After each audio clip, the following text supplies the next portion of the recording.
ఆత్మతో నింపబడిన వారు ఆత్మ ఫలాన్ని కలిగి ఉంటారు. చూడగానే గుర్తించవచ్చు. సాత్వికులు, దీన మనస్సు గలవారు, ఎల్లప్పుడూ దేవుణ్ణి పాటలతో స్తుతిస్తారు, ఎల్లప్పుడూ కృతజ్ఞతాస్తుతులు చెల్లిస్తారు, ఒకరికొకరు లోబడి ఉంటారు.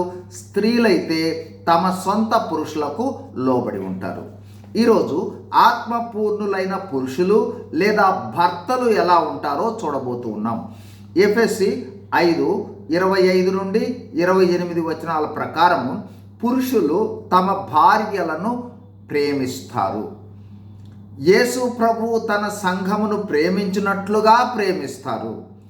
పురుషులు తమ సొంత శరీరముల వలె తమ భార్యలను ప్రేమిస్తారు.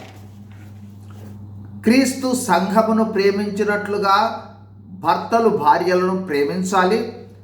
ఈ ప్రేమను ఎఫెసీ 5:2లో చూడవచ్చు. క్రీస్తు మిమ్మును ప్రేమించి పరిమళ వాసనగా ఉండుటకు మన కొరకు తన్ను తాను దేవునికి అర్పణగాను బలిగాను అప్పగించుకొనెను. అలాగుననే మీరును ప్రేమ కలిగి నడుచుకొనుడి.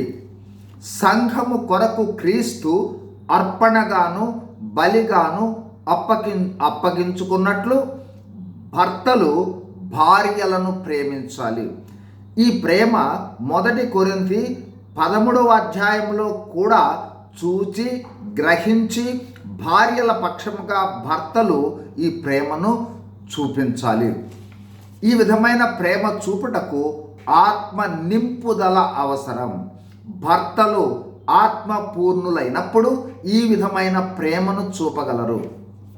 ఎఫెసీ 5:22 నుండి 30 వచనాల ప్రకారము ఆత్మపూర్ణులైన స్త్రీలు భర్తలకు లోబడతారు.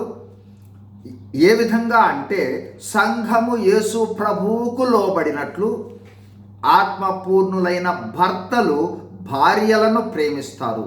ఏ విధంగా అంటే యేసుక్రీస్తు ప్రభు సంఘమును ప్రేమించినట్లు. చివరిగా ఆత్మపూర్ణులైన క్రైస్తవులందరికీ లోబడుట, ప్రేమించుట అనేవి దైవ గుణాలు. ఈ గుణాలను కలిగి ఉంటారు. God bless you. Thank you.